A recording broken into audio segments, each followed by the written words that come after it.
So this is a very short video. We will try to prove this fact.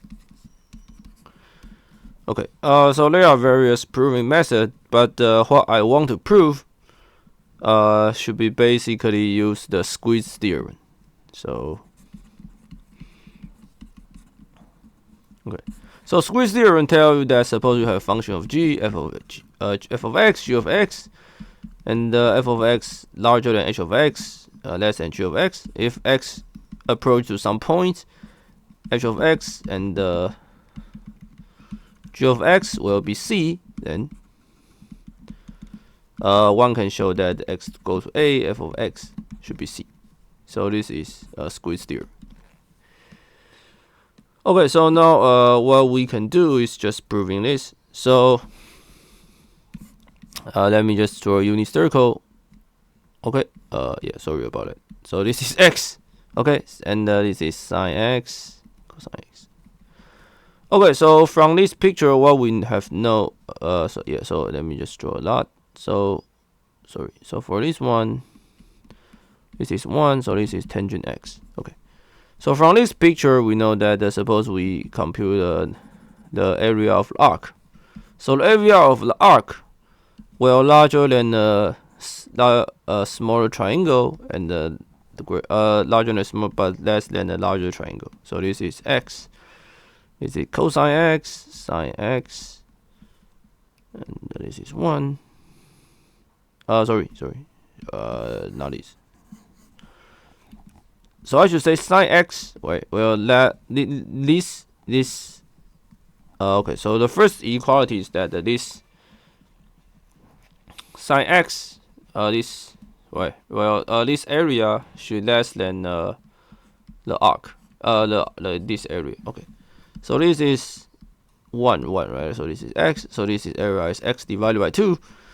Well, larger than the area of this, of this triangle.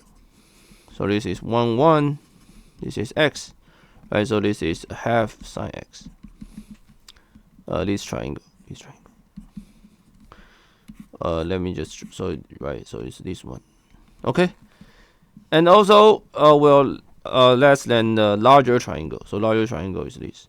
So this is 1. This is tangent x. So it's half tangent x.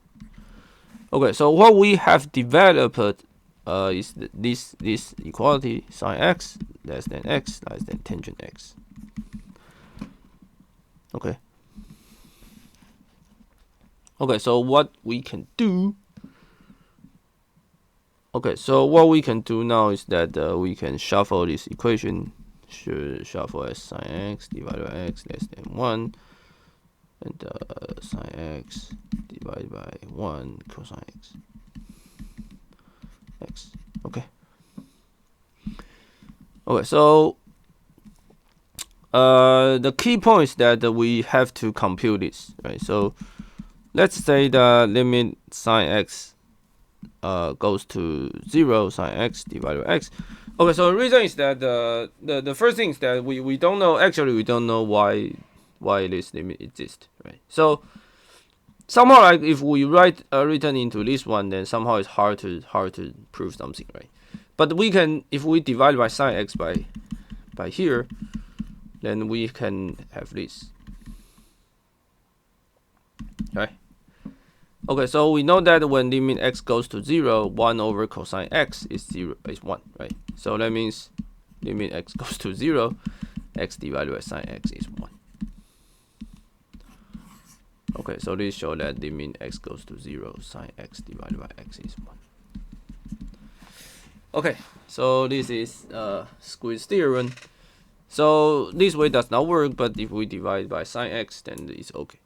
Yeah, so this is the main results. Okay, that's it. I will see you guys in the interesting calculus video. Be sure to subscribe to my channel. Thanks.